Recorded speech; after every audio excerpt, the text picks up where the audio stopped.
L'aspect essentiel de la prière de Paul en faveur des saints dans Éphésiens 1, c'est que le peuple de Dieu puisse recevoir de sa part l'esprit de sagesse et de révélation, afin d'avoir les yeux ouverts à l'égard de plusieurs choses. Nous voyons dans Éphésiens 1 que toute l'œuvre de Dieu a été accomplie, et que ce dont nous avons besoin aujourd'hui, ce n'est pas que Dieu refasse de nouveau cette œuvre, mais qu'il nous accorde la révélation de tout ce qu'il a déjà fait. Dieu a son plan et sa volonté. Aujourd'hui, ses enfants doivent connaître ce que sont ce plan et cette volonté. Il faut que celui qui s'approche de Dieu croit que Dieu est ou existe. Hébreux 11:6. Nous devons voir que, puisque Dieu est la réalité, il ne change pas. La prière de l'apôtre dans Éphésiens 1 a pour but de demander au Seigneur qu'il nous accorde l'esprit de sagesse et de révélation, afin de vraiment connaître le Dieu qui est, et aussi de connaître l'œuvre qu'il a déjà accomplie, et le plan qu'il a préétabli. Beaucoup pensent que ce serait beaucoup mieux si, dans le plan de Dieu, il y avait de nouvelles résolutions divines, et une œuvre divine nouvelle. Cependant, l'apôtre nous montre qu'il n'en est pas ainsi, qu'il ne s'agit pas de savoir si les choses iraient mieux en exécutant son plan de telle ou telle autre manière, car Dieu a déjà tout décidé, et nous devons simplement découvrir ce qu'il a décidé.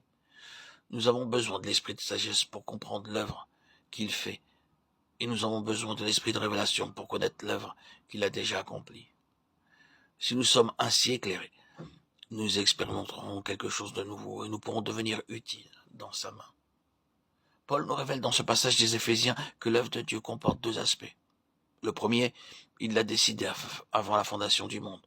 L'autre, il l'a accompli sur la croix. Tout ce qui fait partie de son plan éternel a été réalisé avant la fondation du monde, tandis que ce qui est en relation avec la chute de l'homme et avec sa défaite a été traité sur la croix. Dans l'éternité passée, Dieu avait un appel, une élection et une prédestination. Tout ce qu'il fait a déjà été décidé avant la fondation du monde. C'est là qu'il a choisi et préordonné, et rien ne peut ébranler cela. En fait, après la création du monde, l'homme est tombé et Satan s'est introduit dans la création pour détruire l'œuvre de Dieu.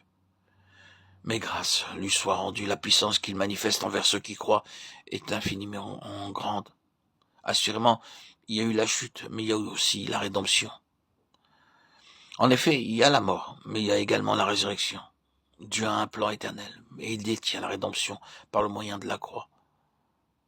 Son plan éternel paraît avoir été contrecarré par la chute de l'homme. Toutefois, ce que la chute peut altérer, la résurrection peut le restaurer. La croix traite la question de la chute, et la résurrection celle de la mort. Nous voyons ainsi que l'œuvre de Dieu s'accomplit par le moyen de la croix et de la résurrection. Quelquefois, l'homme est tenté de dire « Ah, si seulement, avant la fondation du monde, Dieu avait décidé ceci ou cela, comme ce serait beaucoup mieux. » Mais Paul nous déclare que tout ce que Dieu a prédéterminé avant la fondation du monde est parfait, et que rien n'y manque. L'homme peut même être tenté de dire « Ah, si seulement aujourd'hui Dieu faisait ceci ou cela. » Mais Dieu veut que nous sachions que tout a déjà été accompli à la croix et par la résurrection.